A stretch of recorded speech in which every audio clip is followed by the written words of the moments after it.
Huge tsunamis tear down coastal cities and flood entire countries. Millions of refugees rush to the land that remains untouched. There's not enough food and fresh water for everyone. Mass starvation and wars begin. Some scientists say this is what will happen to our planet in the near future. But what will be the cause? A huge asteroid impact? A supervolcano eruption? No, just this microscopic green plant, snow algae. Scientists have created the first large-scale map of their distribution across Antarctica. Researchers found that from 2009 to 2019, vegetation cover in Antarctica increased more than in the last 50 years altogether. Soon, the white continent will turn green, and then disaster will break out around the world. Although, Antarctica has already been covered in dense forests at least twice in Earth's history. What was happening on the planet back then? Why do scientists think that ancient Antarctica was covered with trees? And why would the transformation of an icy continent mean the total collapse of our world?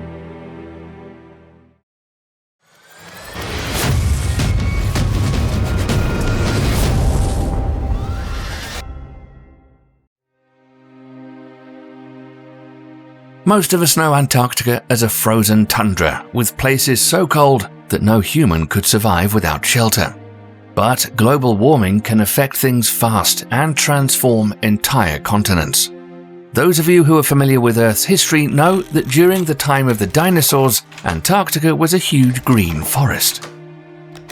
And now the icy continent is turning back into a green one because of global warming. It is a favorable environment for moss and algae. The process has already started.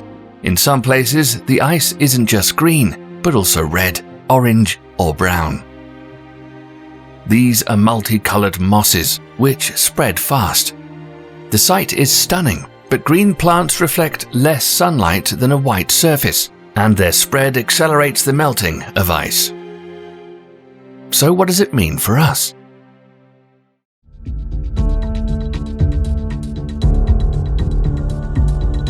Recently, researchers collected limpet shells and penguin bones from the coastal strip and determined their age. This tells scientists when the ice disappeared from the beaches. And it turned out that the two major glaciers in Antarctica, Thwaites and Pine Island, are now melting faster than they did in the past 5,500 years.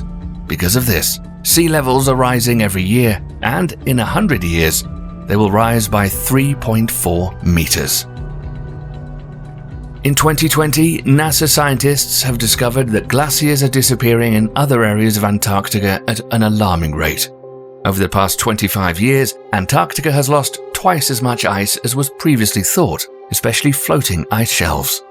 These ice shelves hold back melting ice, keeping it from flowing into the ocean. Since 1997, about 12 trillion tons of ice has melted. All indications are that Antarctica is going back in time to when it was still green. Paleontologists say that the continent was ice-free during the Cretaceous period, 145 to 66 million years ago. Back then, the ocean could heat up to 30 degrees, and in general, the temperature on the planet was higher than it is now. Most likely, the Earth was heated by numerous volcanic eruptions.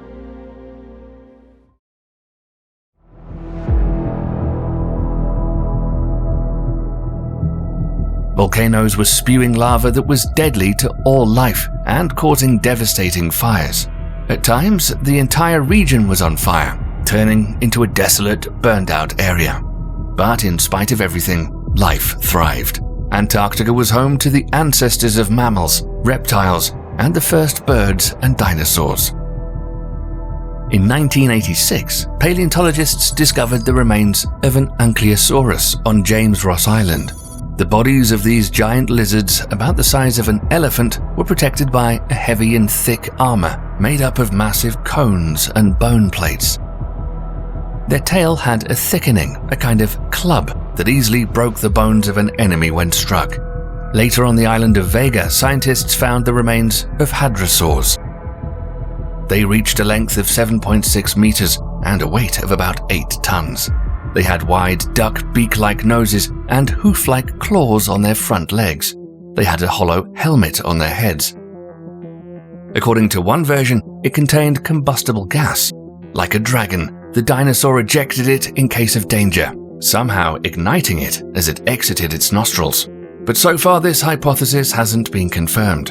In any case, both creatures were herbivorous and used their abilities for protection only.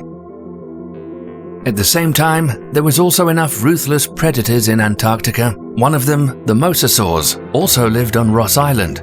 Their remains have been identified among tons of ancient lizard bones recently discovered by paleontologists. Their razor-sharp teeth and powerful jaws allowed these monsters to tear their prey into pieces. They preferred marine reptiles, especially turtles and plesiosaurs. They even ate their own kind.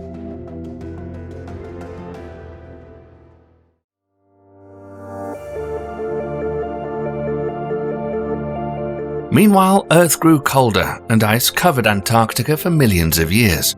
But 56 million years ago, during the Eocene epoch, spring came to the continent again.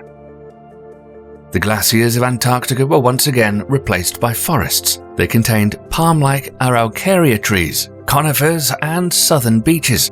The thickets were inhabited by ancient relatives of today's marsupials, armadillos, and anteaters. On Seymour Island, paleontologists found the remains of a creature that resembled both a horse and a camel. And more recently, they found the bones of unusual birds, pelagonithodides. These large creatures were armed with sharp bone spikes protruding from the saw-like jaws. Such body structure helped the birds catch squid and fish. The Eocene-era inhabitants of Antarctica probably went extinct at the end of the epoch. Then the planet cooled again, and the continent was covered with ice. It now averages about 1.6 kilometers thick. It would seem no creature could survive under such icy mountains. But in recent decades, scientists have found something on the continent that changes the way we think about Antarctica. Beneath the ice, they've discovered multiple canyons, rivers, and lakes. There are about 400 lakes alone. One huge lake, the size of a modern city, was recently found using an airplane equipped with GPR, magnetometers, and some other tools. The lake, about 200 meters deep, was named Snow Eagle. It's 48 kilometers long and more than 15 kilometers wide. This is about the same size as the famous Flathead Lake in Montana. Researchers are now studying the inhabitants of such lakes. It's believed that they have been living under the ice for millions of years. Ukrainian scientist Andrei Yutevsky found a leech of unknown species, which has no equal among congeners. In a calm state, this terrifying creature is 35 centimeters long, but after sucking the blood of fish, it can increase 3 times in size. Another discovery was recently made by German researchers by drilling a hole 740 meters deep into the Ross Glacier. A remote-controlled robot submarine transmitted images of microbes, crustaceans, and strange fish. They have incredibly huge eyes, probably to better see things in the dark. Some of them are orange, others are black, and the largest fish found has translucent skin through which its internal organs could be seen. But if the water temperature in the subglacial waters rises even a few degrees, these creatures may not survive, and our planet would be in for a nightmare. If Antarctica melts, sea levels would rise about 70 meters, flooding coastal cities. The map by an international team of scientists shows in detail what areas would be affected. Here are just a few examples. The Atlantic coast will disappear along with Florida and the Gulf Coast. In California, the hills of San Francisco will become a group of islands, and the Central Valley will become a giant bay. Millions of people will be forced to leave their homeland in search of another home. But will the new world have enough food and water for everyone?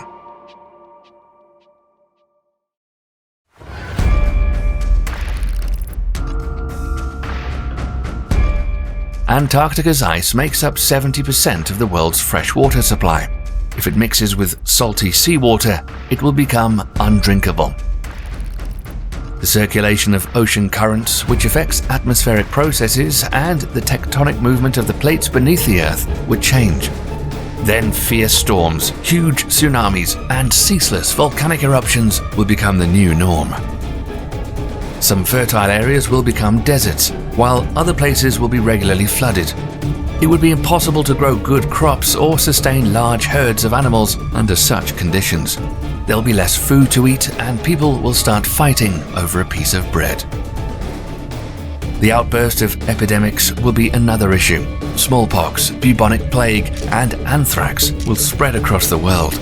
Some of these deadly germs will be alive. They've already shown themselves in 2016, when anthrax broke out in Yamal for the first time in 70 years. The epidemic took thousands of lives of reindeer and infected dozens of people. It's believed it was caused by an activation of microbes due to the thawing of permafrost, which accelerated during the summer heat. After all, everything may not be so tragic.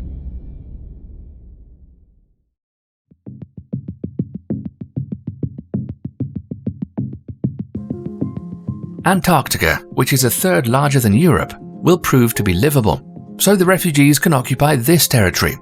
Even when the ice clears the continent, there will still be plenty of space. The Antarctic Peninsula alone covers 522,000 square kilometers. That's more than twice the size of Great Britain. Indeed, some people will find shelter and will earn a living, for example by mining valuable minerals. Experts suggest that the continent is rich in deposits of oil, gas, silver, uranium, platinum, copper, and iron. But it is still the South Pole. For half a year, there will be no sunshine. Researchers believe that the area will be covered with cold swamps and lakes, as in some regions of Canada. Only mosses and lichens would survive there. And as for the livestock, only the hardiest species of musk oxen would survive. So productive farming and cattle breeding wouldn't be possible. So we better hope Antarctica stays white and scientists find ways to stop the glaciers from melting. The scientific community has considered artificially removing greenhouse gases from the atmosphere or limiting the amount of sunlight, but so far this seems too risky. Failure to intervene in the planet's complex climate system could lead to more problems, and the process could no longer be reversed.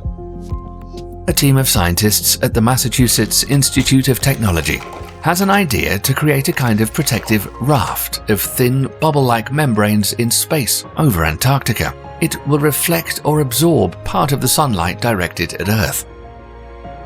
The raft, with a width of thousands of kilometers, is planned to be placed near the first point of Lagrange. These are areas where the gravity of two massive objects, the Sun and the Earth, or the Earth and the Moon, holds the third object in a stable position. Calculations have shown that the reduction in the amount of light will be 1.5%. This is enough to overcome the effects of global warming. In addition, if the raft does not perform its functions or starts to cause harm, it can simply be dismantled. Although this is still just an idea and the project itself is still under development. What are your thoughts on covering Antarctica with some kind of shield so the ice does not melt and there is no flood? Sound off in the comments, and thanks for watching.